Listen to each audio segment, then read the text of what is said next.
You're listening to the Archaeology Podcast Network.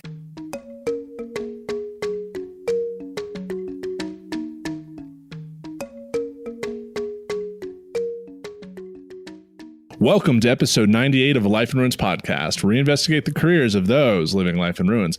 I'm your host, Carlton Gover, and I am joined by my co-hosts, Connor Johnnon and David Howe. In this special episode, we have Dr. Shane Miller returning to the show, number 4. And we did invite Jesse, but we don't know where he is this evening. I guess one could say that we're out of tune. Thank you, David. Also, I didn't know, Shane, that this is your 4th time. I didn't really think about that. We got to have a 5-timers club, like Tom Hanks on SNL. You'll be number 1. We'll initiate you to the Illuminati. I'm feeling special right now. The fans want Toon and Miller. Like that's what we get all the time. More of you too. And so for tonight, well, right now just you, which we're totally fine with. We're going to be talking about this recent paper that's been making the rounds in archaeology land by Tankersley et al. The Hopewell Airburst event, 1699 to 1567 years ago, which would put it around 252 to 383 CE, AD, whichever time stamp you want to use. And so we've been chatting about this for like 2 weeks about this paper and kind of the ripples it has had, not necessarily within the professional archaeological community, but it gained a lot of traction in pop sci.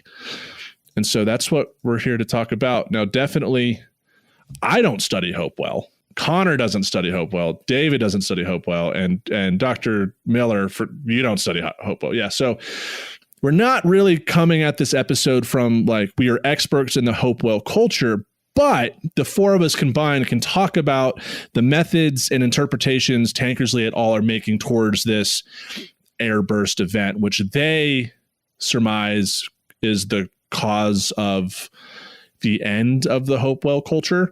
And that we all have things to say about that. There's a lot to unpack in this bad boy.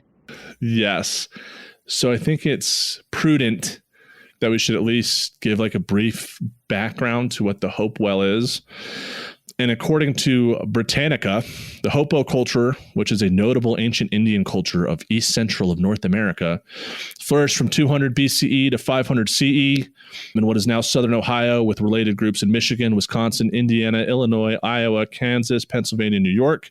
The name is derived from the Hopewell farm in Ross County, Ohio, where the first site, centering on a group of burial mounds with extensive enclosure of bank earth, was explored. The term mound builders was once used to apply to this culture, but now is considered a misnomer because later investigations have revealed that the practice of constructing earthen mounds was widespread and served greatly differing purposes depending on the group and region that you find these mounds in. And as Dr. Miller told us, is that this falls within the woodland period in the southeast, which is after the Archaic and formative. That's what it is? After the Archaic, yeah. Okay, so that's like a period where you see the earlier precursor is supposed to be the Edema is a bad band from the early 2000s. Isn't that something that happens in your brain too? That's really bad as well. Yeah, probably when you listen to their music. And then, it's like from that like class of early 2000s rock where everybody was like, get away, go away, stay away. You know, look at this photograph. Yeah. Nickelback contemporary. So Adena is like early woodland. Hopewell is middle woodland. So that's kind of the lay of the land. So if you work in Eastern North America, it goes Paleo-Indian, Archaic, woodland, Mississippian. And so this takes place smack dab in the middle of the woodland period. So about the same time Rome was blowing up, this Hopewell culture was blowing up. Well, according to Tankersley, that might be literally, not necessarily figuratively. Yeah, literally, I guess. Yeah. A lot less olive oil on this side. Yeah. So fair. Yeah, because like when we were talking in the green room, in Plains World, we don't even have, like, we go from Archaic to woodland to Plains Village. Like, we don't have a Mississippian. Our woodland is like contemporaneous with Mississippian for the most part. So that kind of threw me off. So I don't even know where to begin, boys, with this because. Well, can I read the abstract? Yeah, the abstract. Yeah, go for it. Yeah, read the abstract of Tankersley et al. Jesus H Christ, it's big. So it's a long abstract. Yeah, that's like, well, I guess it's just that black. Never mind. So Yeah, it's the bold part. You were looking at the intro, man. Like, no, okay. They should be fired immediately for that. So meteorites, iron and silicon-rich microspherules, positive iron and potassium. No, it's not. What is platinum? That's iridium. Iridium. Okay, iridium and platinum, right? Okay, there's meteorites that have a bunch of other elements in them, and burned charcoal rich Hopewell habitation surfaces demonstrate that a cosmic airburst event occurred over the Ohio River Valley during the late Holocene. A comet-shaped earthwork was constructed near the airburst epicenter. 29 radiocarbon ages established that the event occurred between 252 and 383 CE, a time when 69 near-Earth comets were documented. While Hopewell people survived the catastrophic event, it likely contributed to their cultural decline. The Hopewell airburst event expands our understanding of the frequency and impact of cataclysmic cosmic events on complex human societies. Holy crap, that was awful. I'm sorry, listeners. Good Lord. You did better than me, which is mostly why I was laughing, because I can't read. Yeah, so this is definitely like a Hancock thing, and it's got the buzzword of cataclysm and cosmic in it. So therefore, like a lot of people in the media or the general public kind of like perks their ears up to this kind of stuff, and it's very complicated. Goes way over my head, a lot of this stuff, and like you got to do all kinds of like different, like micro metal analysis and all that kind of stuff, and I don't know, it's complex, which I guess is why we're talking about it. So when this immediately came out, Jesse Toon started, I wish I could go back and find the group text where he was just like highlighting things that he thought were problematic. And so it's like, come on, man, why? We needed the Toonster. But there's a lot. And I'm not sure how much we want to get into the other comet papers that have popped up here the last 4 or 5 years. I mean, it's basically the same group, or at least the same group, or within one like degree of separation for all these folks. Like I think Tankersley has been on several of these others, like the Younger Dryas comet paper. I'm not sure if he was on the Sodom and Gomorrah paper, but at one point I actually have a lot of these papers and the authors who are on the paper. I almost have it formatted and ready to go to do like a social network analysis to actually show like all these comet papers have all connecting authors. And so the first thing I think of whenever I look at this, and the first note I made is like, why is it always a comet? It's like the simplest, like, why is that the explanation for it? So what do you guys want to do? You want to get into details first? Or you guys want to do the overarching stuff? Should we talk about at least like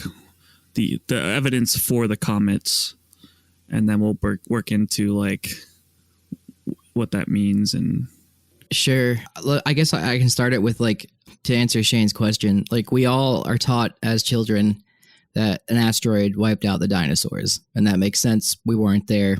Earth gets covered in, ash, sun goes away, things die, mammals survive. Makes sense.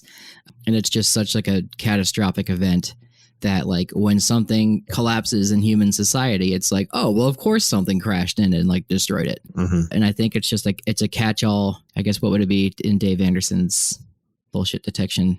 Post hoc ergo propter hoc. There you go. Like it. There you go. Happened after, therefore, which, or something like that. Or happened before, therefore, I don't know. Where has that been hiding? 98 episodes, and this is the first we're hearing of that? What? If you I'm giving you props. Like that was dope. If you take an archaeology class, an upper division archaeology class with Dave Anderson, he starts out every semester with doing his like art of baloney detection or whatever that's derived from Carl Sagan. And it's like he goes through that whole entire like here's the litany of ways in which people make bad faith arguments. And so it's a pretty great lecture to kind of sit through. It's one of my favorite Dave Anderson lectures looking back on it now. Yeah. That I rely on. Every class. That was like the first day syllabus, then that. So I could walk through what I see whenever I read through this and just kind of do a narrative. Would that be helpful? Yeah, man. Yeah, let's set like the scene for the audience who might not know. Right. So as I'm like like stream of thought rolling through this. The first thing that they set up is they say, here's all these places around the world where there's comets have been documented, or impact events or airbursts have been documented. So part of the backstory is some of these are within that like group of researchers that Tankersley's either published with or has one degree of separation from. There's also a paragraph in here that starts with comets are dirty fractured snowballs, and which makes me want to call David a dirty fractured snowball. I have been called that before. Yeah. I haven't. And so then they go into the background of the Hopewell, which you guys covered. So it's kind of like this culture that pops up in Ohio. They're a mound building culture. They've been heart of the mound builder myth. A lot of these have been documented since the 1800s. They're well known for having stuff that comes from all over Eastern North America, including obsidian that comes all the way from Yellowstone, shows up at some of these mounds in Ohio. So really far flung trade networks. And then they get into all these proxies for airburst. And one of the things they settle in on and talk about are these things called pallasites. And I think they're like fragments of comets or something. And historically, the source has been thought to be this place in Kansas, and that this stuff was acquired through trade. And instead, they argue that because the chemical composition of the stuff they're finding in Ohio is different from the stuff in Kansas, they argue that it can't be a byproduct of the stuff they're bringing in from Kansas. It has to be from another source. And because they're finding it at all these sites, they argue that a more likely source would be an airburst. And so they have a whole bunch of maps. They have a whole bunch of figures of places where they've sampled. And then they have a graph where they try to show these spikes by depth. And I'm not sure what the x-axis is on these spikes, but it's kind of like the other comet papers where they argue where it's nothing, and all of a sudden a big spike that's consistent with a cosmic airburst raining stuff from the skies. And then Can I just say that those graphs look like comets? Yeah, there's a little point at the end, and then there's like this right, yeah. rays coming off of it. It's like, oh my god, it's a comet.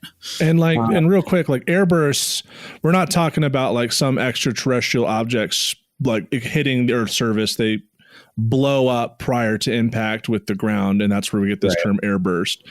And then at the end of it, they say this kind of they use some dating methods here. I'll let Carlton dissect that. I mean, so one thing, like if you look at like figure 21, where they're doing Bayesian adjustments to the radiocarbon ages, that time period that they're looking at generally, 1700 to 1600 years ago, there's like a radiocarbon plateau in which it's hard to date things. It's not nearly as bad as the shit I have to work with at 1200 or 1200 AD, but like it's hard. You get a bimodal distribution of the radiocarbon date. So it can't tell if your date is coming from like 600 years ago or 500 years ago. And you just kind of, sometimes Bayesianists or like people dating just kind of have to pick one that feels best, because we don't know how to overcome that challenge to the radiocarbon curve at the moment. But at figure 21, the way they use it is like Halley's Comet shows up at 374 CE, and there's a couple of those bimodal distributions that fall within that 374. So they're saying, well, if this is happening because of an airburst, we can pick which one of those distributions that's associated with because of Halley's Comet. Did that make any sense? Yeah, it did. And do I sound intelligent? You sounded intelligent. Oh man, dude, I'm learning. So like the other thing is like they have these 69 near Earth comets that they talk about. Like they argued that in this span, there were 69 near Earth comets that came around. And if I'm not mistaken, did I read that somewhere that's from like some Chinese observations or some like historic Chinese data set or something that they got that number from? Am I making that up? Hashtag free Winnie the Pooh. No, it's in here somewhere. Which I thought that was, I have to admit, I thought that was clever. It was like one of those like old, it's like Chinese scientists that wrote something down and they're recording it. Okay. Oh, I think that's right. Like, because current Chinese, I'm not going to say it. I don't want to die. Yeah. So you got Plato writing down comments over here. Chinese Plato. Yeah.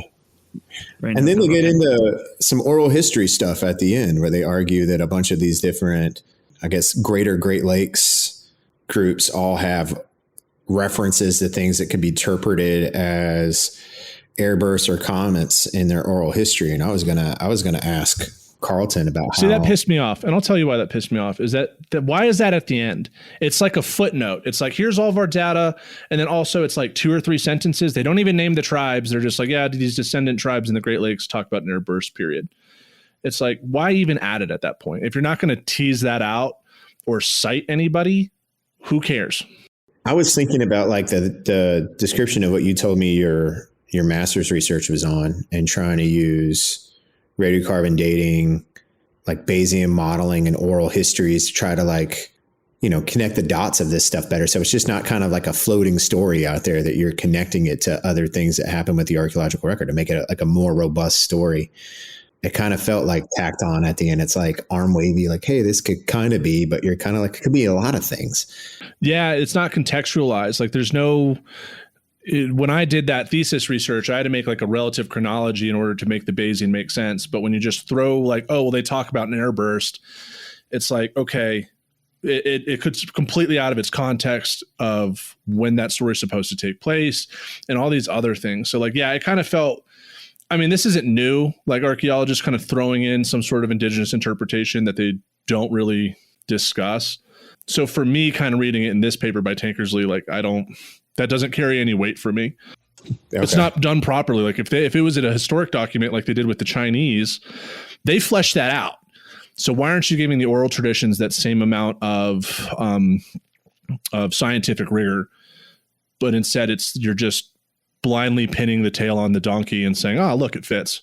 Yeah. It very much seems like an afterthought and is placed as such. I mean, if you do the research beforehand and go from there, I think it holds more weight, or you can at least talk about it and contextualize it in a way that makes sense. I think on that note, we're going to end this segment of episode 98 with Dr. Shane Millerell, and we're talking about the Hopewell Airburst event. So enjoy these ads. Yo, yo, yo, yo. Welcome to segment 2 of episode 98 of the Life in Ruins podcast with my co-hosts, the dudes. Well done, Shane. Thank you, Shane. Thank you. I didn't know who to go first in order. Like if I'm looking at it on my screen and I don't want to like go somebody first and have David be like, why'd you put me last and make it all awkward? I didn't want to ruin things. Well, we do it alphabetically. So CA, CO, DA. That's how we've avoided this conflict.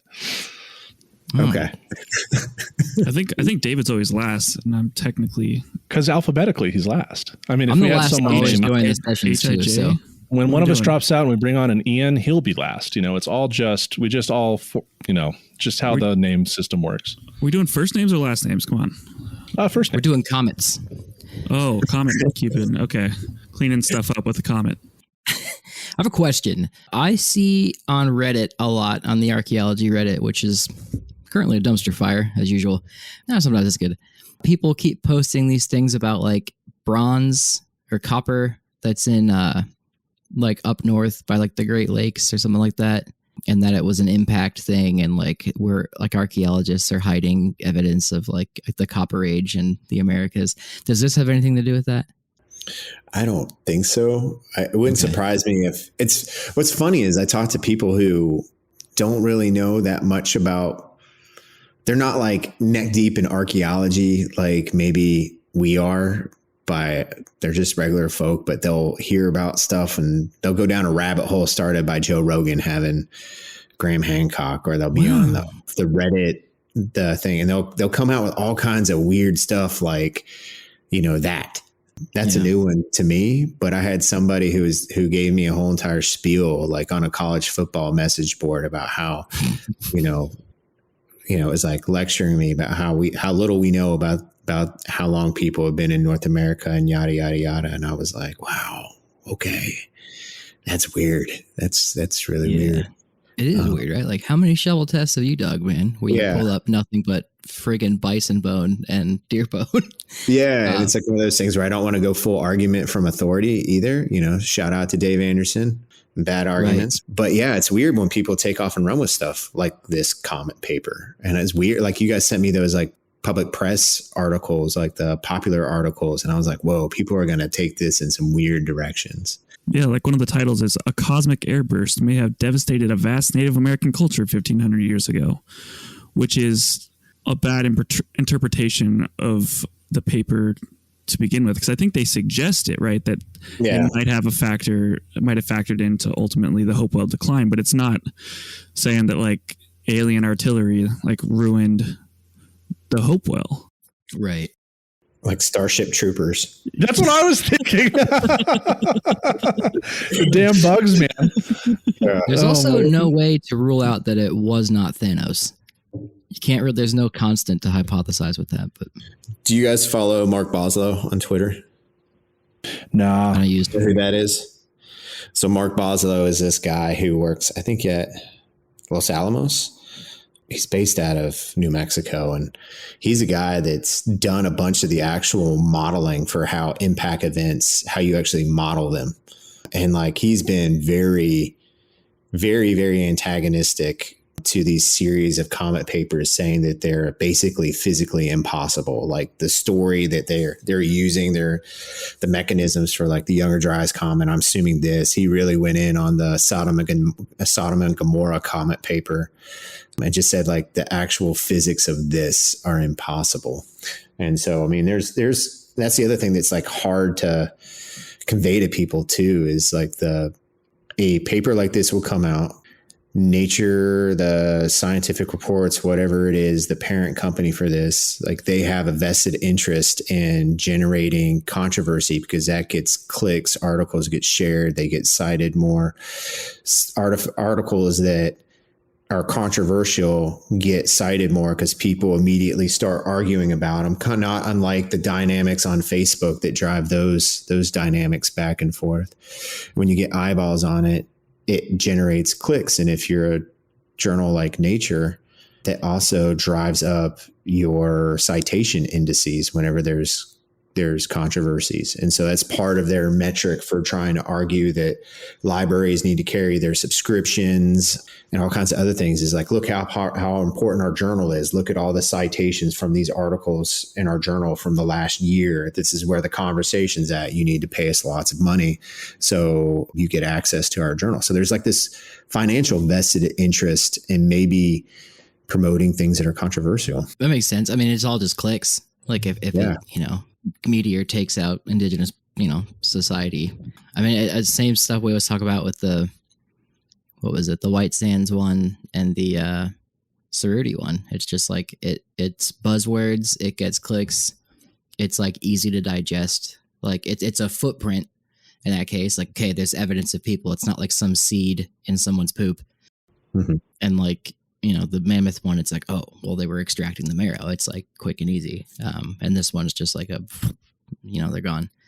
I'm going to add to that. I think these papers do really, really well because it's like two things. It's like, one, scientists don't want you to know about this. That scientists are ignoring the data. That's like Cerruti. That's White Sands. That's all these that's the Younger Dryas impact theories, that this appeal against that, like, us as archaeologists don't want them to know what's really going on. And these things are also tied to like one single event. So it's easy for folks to understand. You don't have to contextualize the Paleo-Indian period. You don't have to contextualize GeoArc. You don't have to put them into and give them a bunch of other information to help them understand why this is true or not true. So I think it's these like one-off things that really like go and explode into the popular culture, just because it's an appeal to authority, saying that we don't know about it, and also that it's just easy to comprehend, I think, as I think David alluded to earlier. Yeah. And while you were talking, I was just thinking too, like, we know how like Rome fell. I mean, there's like many, you got to incorporate the Visigoths, you got to incorporate Attila the Hun, you got to incorporate the Franks, you got to incorporate disease, money, power shield's not working right. I don't know. But like there's a lot of stuff that we can talk about with that, and it's all historical, and we know the processes in which like a civilization just fell, and like China and like, you know, Alexander's empire, they all just ripped each other apart. But over here, we don't have that information, and there's all that nuance to stuff about how civilizations rise and fall. And in this case, it's just like maybe it just kind of like ran its course and like it dissolved into other, you know, or different cultures, and you know, it just comes and goes like it does in Europe or Asia or Africa. And like, again, like a comet is just like, oh, well, that makes sense because there's all that nuance that people don't have. It's like, I feel like a good, since we're talking about comparisons to Rome, it's like, it's trying to understand what Carthage was like after the Muslim expansion in North Africa, if you didn't have any written record or something like that. And you're just like trying to, like, you got so much cultural overprinting that it really ruptures a lot of stuff. And without that written record, you've got oral histories, and oral histories are very complex. You know, I read this article and they talk about, oh, well, after this event, Hopewell's created circular like impact craters and emulating the comet event. And I'm just like thinking, like, we know the archaeology in the Southeast, like Poverty Point is like 1,000 years before this. That looks more like an impact crater to me. Like, we have a record of cultures in the Americas creating circular structures well before a cosmic event like this. Like, it's not, you know, going back to that term context, like, this is not a well-written paper that contextualizes the Hopewell within a tradition of earthworks that are circular, that span from, you know, the Ohio River Valley down to Peru, right? Like, they don't contextualize, like, is this an increased amount of comments within this period? All they say is that there's 69 comments within this period, but humans have been seeing comets since humans have existed. So what makes this period special? They don't really tell you that within that. And why is this all of a sudden, why would they pick it up more here and create like whole earthworks based on this, even though people have been seeing that stuff for thousands and thousands of years? It's that is a big part of the context that is missing in that. I always like to think of these things in terms of like statistical probabilities. So like, as I was reading this, several things like jumped out. Like, they said that the stuff that the palites or whatever those terms were, they're different from the stuff in Kansas, and they're like 10% different in iridium or something like that. Without the context of knowing what that background scatter is and really zeroing that out, is 10% a big number or a small number? You know, like, is it a statistically significant number? It's hard to evaluate. Then you start like rolling your way through this, and there's like several other things, like this graph with the spikes by level. Like, how are those statistically significant, or are those within the error rates of the instrumentation? Then you start thinking about that, and it's like, all right, well, how about finding some sites that date well before this or well after this in that area, and see if these things pop up? Are you looking at stuff that seems to accumulate on stable surfaces with people around? Or is do you need a big catastrophic event to have this? Is it like a bunch of little small events or one big event? It reminds me of that argument in Europe with like the origins of geology, is like, is the geological record created by very few big events, catastrophic events? It's called catastrophism.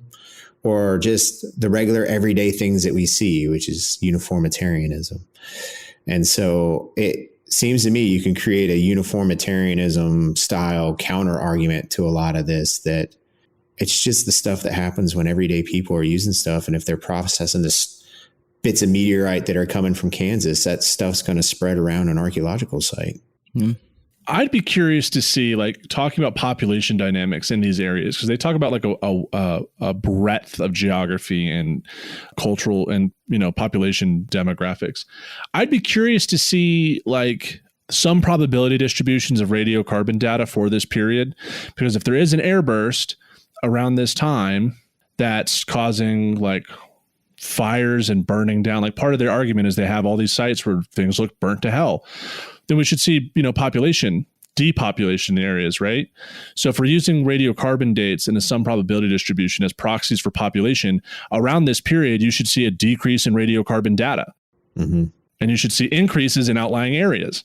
On that point too, that's actually a really great point. And if you also think about sedentary people, they talk about them becoming more sedentary. They're not moving around as much. They're not moving their fires around as much. They're burning more stuff in one place. It should not be surprising that there's more evidence for burnt things at these sites, because that's what people do. Like, for over 1 million years, we've been setting things on fire. And so it's like that stuff should be accumulating more at these sites. So I don't know, man. It's hard for me to get there. It's hard. And I hate being a hater, but man. But it's like, as we've talked about with the footprints and with Cerruti, like these kind of topics that are essentially this Airburst paper is trying to radically change our understanding of why this archaeological culture ceased to persist in time and is the cause for a transition in human behavior in the Southeast or Ohio River Valley. Like, that has to be, as we've talked about previously with you, like, this has to be investigated critically in a critical lens. Like, this isn't just some raw material sourcing of chert that might be like, okay, these people are getting it from West Virginia instead of Georgia. Whoop-de-doo. This is, an extraterrestrial object came to our atmosphere, blew up, caused some crazy shit on the surface, and radically changed the trajectory of human lifeways. I know this is going to be my conversation starter at SAAs. Anytime I run up on somebody who studies woodland period stuff, I'll be like, yo, Eddie Henry, what you think about this? What you think about this Hopewell comet paper? And just what's that comet do? Yeah, what that comet do? What that comet do? That's a new sticker. That's a new sticker. David, get on it. Yeah. Working on it right now. I was just going to add that I think, and everyone, we've all studied this and heard this and talked about this multiple times. It's like things fall apart in societies for different reasons, and it's complex. And if you point to one thing falling apart is causing this whole thing, you're probably wrong. I mean, it's people move for a bunch of different reasons. And this narrative that one thing changes everything is, it just doesn't, I don't think it really undermines the complexity of humans and their culture, I think. I made a note in the PDF as I was reading through it. It reminds me of this study by these two behavioral economists, Kahneman and Tversky, the famous behavioral economist. And there's a really great example of just how our minds work. Similarly, all of our brains have like the similar flaws in judging probabilities of things happening. And he's got a great example of having a brief description of an individual. It's like a young lady. Here's what she majored in college. This is what she does. And the two answers you have to choose from are Linda is a banker and Linda is a banker who's active in the feminist movement. And after reading that description, everybody always picks Linda as a feminist, or Linda the feminist baker. But the odds of, without realizing, it's more probable that Linda is one thing than two things. And the outcome of that, why that study matters, is it kind of, they build off of that and show that we love a narrative. If we have a narrative, a good narrative causes our brains to throw probabilities out the window. And so this is like a narrative. Here's this one thing that happened that caused all these other things. And it's like catnip to our brains to like think, oh yeah, now this is likely, without asking, is it probable? They actually have a term in here. It's like, it is probable. And that's a difference. It's like one of those things. It could have happened, like the ancient aliens guy, but is it likely to have happened? Those are two very different things. Of course. And with that, we're going to end segment 2 of episode 98. We'll be right back. I'm here to talk more astrology. Is that what we're at? Astronomy? No, I was trying to make fun of it. Astrology. Gemini's in retrograde. Welcome back to episode 98 of a Life in Ruins podcast. We're here with Dr. Shane Miller talking about in the Hopewell comet. We've talked a lot about how we're skeptical about it and how we, we're always just like, oh, here's another thing in the media that's just like, meh. Like, what evidence do they present in this article that like is actually kind of neat and interesting, like Dave Anderson would pull from it? Or like if we weren't being skeptical and we were cool with it, like what? You guys hear what I'm saying? Maybe. Mm-hmm. Yeah. Flip it around, look at it positive, and not be a hater a minute. Yeah, just like to be objective. I would like to know more about that sourcing thing they did, where they, with the meteorite fragments from Kansas, that everybody just assumed that they were from Kansas and being trucked into Ohio. Like, is there a there? Like, is that legit? Like, have people been misidentifying the source of this stuff for a long time? Because like that's part of the fascination with Hopewell, is like the long distance trade network aspect of it. And so if they figured out that this is not actually the source of that and it's from somewhere else, that's interesting. Even if it's not like airburst related, raining from the skies, I think that's pretty freaking cool if that's not the source. It's not as exciting as airburst, but it's still fascinating. Yeah, when I was looking at the Bayesian, like for some, there's this weird, I don't know if correlation and causation are related here, of course, but like when there's these major transitions in the archaeological record, there always seems to be these radiocarbon plateaus where we don't, like this is the same time period for the Olmec and some other major transitions in human history. We can't figure out the exact dates because there's this 300-year period where we can't figure out where the radiocarbon dates go. And I've always thought about that, especially in my research, because I deal with two of them.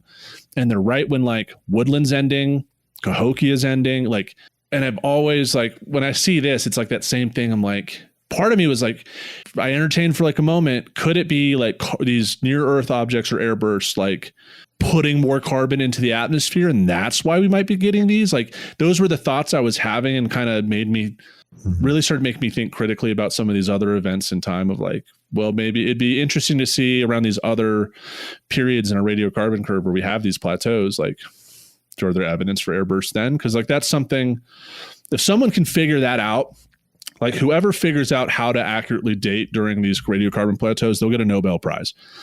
Because fundamentally, it's like, I'm so deep in that literature where people are like, we have no idea. You have to pick a hill, a literal one of those probability distributions. You just have to pick one. Yeah.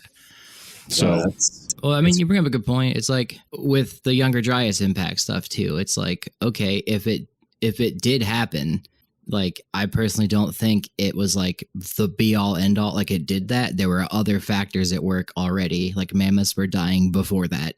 Like the population was going down. So like it didn't help if it happened, So like in this case, like if there was an airburst, like the civilization could have been declining and like it just didn't help. But like to say that it ended it, like I don't know.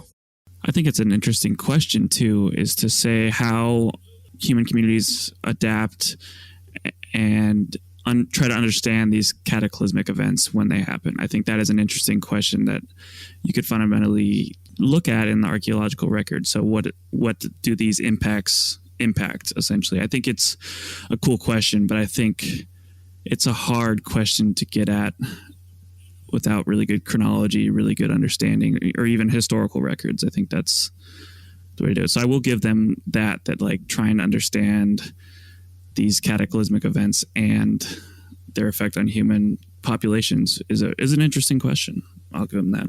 And I know we're supposed to be positive, but if they would have made their Bayesian approach a little bit more robust by putting like end and start boundaries around the sites they looked at, they could have been able to figure out their start and end dates would have been a little bit more precise. So like I was just kind of like realizing that the Bayesian that they show us is just kind of like the distribution of radiocarbon they have. But if they did like what I do and others do to figure out start and ends for different sites or cultures, that can partially overcome the bimodal distributions. So I'd be curious, like myself, did they give us the radiocarbon dates in the data? I think they send you to a website, right? I can't remember. I think they do. I believe they put their radiocarbon data as a supplemental website that you can go to. Like I'd be curious to throw those things into Oxcal tonight and just make a quick model that has the start and end boundaries and compare that to when what they say it's Halley's Comet, if I'm correct. Yeah. I'd be curious. I don't know, man, but like Shane, you are far more entrenched, well, maybe not entrenched, but like out of the four of us here, you're the senior archaeologist who's been in this field longer and has seen much more of this kind of stuff. You know, we're still junior. I still consider myself at least a junior professional in the field. Like, what is your takeaway from this? Is this part of a pattern that you've been seeing in the literature? And how do you talk about this to your undergraduates? Like these kind of big nature articles that come out that are trying to, you know, shake up the game in the field as we know it. All right. So I tell them that you got to like understand the motivations of not only the people publishing, but the people who are doing the publishing, like the actual publishers that we already kind of talked about a little bit. And just there's some ulterior motives behind what gets published now, because like anything, it's weird. You can trace a lot of stuff back to like notions of shareholder value. Right. So again, like why does, not to pick on Facebook again, but why does Facebook do the things that they do to try to make money? It's to keep their stock price up. It's related to shareholder value. And so it's not what is best for archaeology. It's what's best for generating income for the major publishers. So you got to be cognizant of that. And which it's funny, what ends up happening is like some journals like that are regional, like Southeastern Archaeology, I don't think this would have made it through Southeastern Archaeology. They're not really, I mean, they still got, you know, clickbait problems because they're owned by a corporation as well. But the reviewership is much more local and further removed from that game than probably Nature Scientific Reports is. Maybe I could be wrong on that. Is there, because I'm familiar with like SEAC plains, the Southwest one is called Pecos, or Kiva is the journal, but is there like an Ohio River Valley, like Northeastern Society? Mid-Continental Journal of Archaeology. And so I really would be interested. It's interesting. At least for the Ice Age stuff, if somebody comes out with a paper that's controversial, what ends up happening is people will write a response to it and say it's Nature or Scientific Reports or Science, and it may or may not get published. And part of it is there's some politics and drama on not only what gets published, but who gets to write counters or critiques of these. And so those that don't get through, Paleo America has been the journal that's actually been the home to a lot of critiques of debates around the peopling of the Americas. I think there may even be some regarding the Younger Dryas comet stuff. It's become a home for like, this is the place where the argument actually gets hashed out that, you know, doesn't have nearly the visibility as the initial piece in Science or Nature. Yeah, I mean, I remember Bob's, back when Cerruti first came out, Dr. Kelly roped up a bunch of graduate students and colleagues to write a response. And Nature said, no, we don't want to stifle academic thought. And then myself and some colleagues, including Maggie, that's how I found out about Maggie, was through Shane about the Ardalan et al. Paper on Chakwahiti caves. And they told us the same thing, like, no, we don't want your response. So totally understand that, man. Like it's a weird time. Yeah, I'm glad that they have those places that they're willing to publish that, though, because you think that it should occur within the same journal, and it should be like, that's just the academic process, is that you have papers and you have responses to papers and whatnot. But I'm glad that it's going somewhere for people to read, because it needs to be said. It needs to be said in print for other people to see. What I find interesting is I haven't seen or heard in any of my various social networks of anybody writing a response to this. Like the thing about like, you know, us paleo archaeology folks, it's like get a group together and all of a sudden you've got an email chain with 20 people on it being like, let's ride, you know? And I wonder if this is so off to the margins of what's going on in woodland period archaeology mainstream, that it's even in their realm to even worry about. Like, why would we do that? We're writing real papers. Like, why would we do that? I can see some people writing it off, and which I think is a mistake. I think it's in a major journal. It needs to be critiqued. It needs to be critiqued fully, and it needs to be critiqued fairly. And so, like any other paper. And so I hope that somebody is putting together who really knows their woodland period archaeology, who really knows Hopewell, to really like evaluate this for the rest of us schmucks who aren't woodland experts or not even archaeologists. Yeah. I mean, we can hope. Yeah. I imagine someone is like, with how investigated Hopewell is, there has to be a couple people who are like, go to sleep steaming, thinking about this paper. Yeah. I need to really bug Eddie Henry and Alice Wright. Those are the two at SAAs. I'm gonna be like, yo, what you think? Cause you know, they're my woodland period go-to folks. They when they were in grad school together, they did an edited volume, which is nuts, on woodland period landscapes. And it's a great book. And I'll be like, hey, what you think about this? Is there a there for this argument that the mounds are mirroring airburst and all this other stuff? So I don't know. I'm curious to see what they say. Maybe get a free beer out of it. It'd also be nice to like sit down with Tankersley and his colleagues to kind of like, you know, what's the green room stuff behind this article that you guys all chatted about? Like, what are the things that you didn't include in this scientific report for Nature? Like, I would generally like to know the thought process. Like, as you mentioned before, Shane, is like Tankersley's part of this Airburst mafia syndicate, the Airburst syndicate. Yeah. And it's like, is he just getting people together to do these kind of things, you know, allegedly, right? Yeah, I don't know. It's just. But do you think that conversation you'd be invited and allowed to be a part of that conversation? Oh, absolutely not. No, if I showed up here with my hair down to my nipples at this point, and like, hey, I run a podcast, like I wrote, like, you know, they would tell me to go fuck myself. Like, I'm well aware of that. I mean, now that I'm being on the job market, when people are like, oh, I know a Life and Ruins podcast, I'm like, oh, I'm not getting hired here. I think it just takes rapport. Like, I know some people in that like list of, not Tankersley or any of his co-authors, but a lot of the people that are on several of the other comet papers that this crew is all publishing on. You know, I feel like if I were like to call up Chris Moore on the phone and be like, yo, man, what's the scoop behind the scenes? Explain this to me. Why'd you guys do this? He'd tell me. And that's because we've known each other for so long. And it's like, we're at the point that we can agree to disagree without being jerks to each other about it, because, you know, life's too short and SEAC is too small, and no one wants to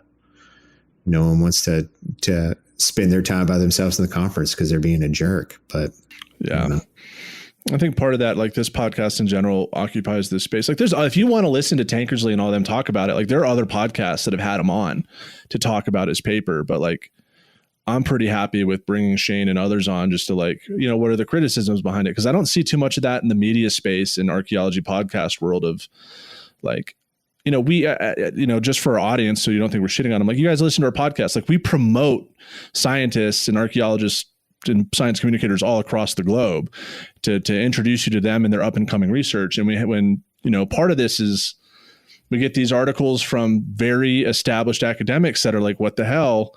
You know, I like these episodes where we deconstruct their argument. Like, I'm not trying to go after Tankersley, all these people, but this is a big claim, just like the footprints, just like Cerruti. We're hoping like this provides something for our listenership that puts in your heads to make you be more critical as you go through the literature. I think that's my hope. Maybe I feel like I'm like the person me and Toon are like the Starsky and Hutch that you bring in to try and correct the case or something. I don't know. I mean, I'm too dumb to do that. So it is good to call upon you guys. Yeah. Fair enough. To our listeners, if you guys have any comments, questions, email us. We'll talk to you. We'd love to have a conversation about this and other articles. We're always willing to discuss it. You know, that's the joy. Yeah, we got a good email from someone that listens in Washington asking for us to talk more methods and like new techniques in the field. And so if you know people, I think part of this is like, we don't actually know that many people in the field, you know?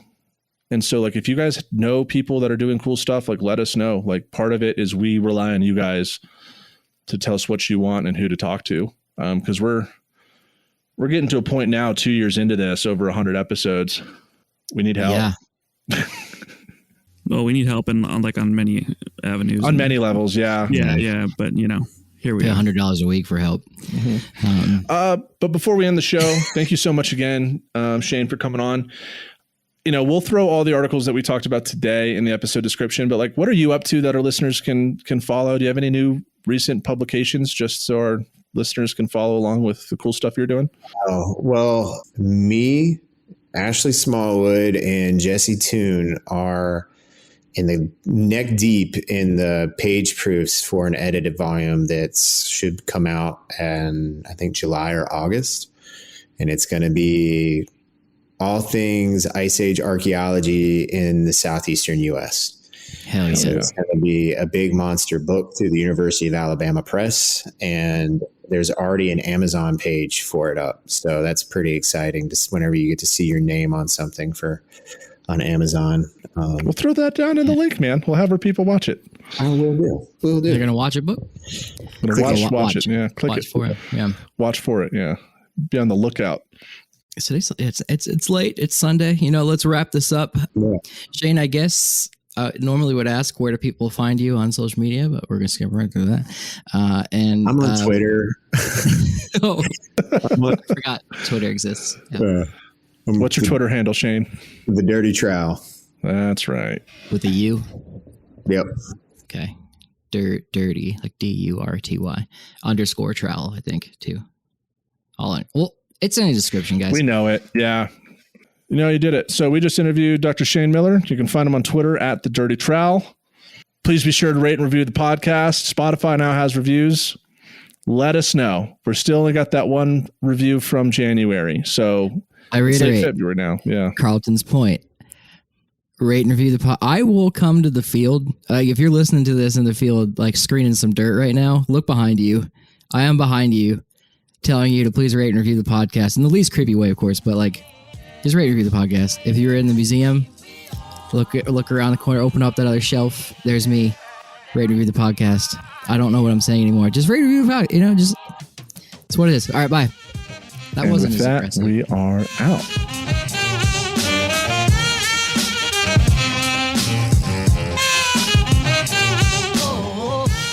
Thanks for listening to A Life in Ruins podcast. You can follow us on Instagram and Facebook at A Life in Ruins Podcast, and you can also email us at alifeinruinspodcast@gmail.com. And remember, make sure to bring your archaeologists in from the cold and feed them beer. A good friend of mine has a schizophrenia, but he's good people. Oof.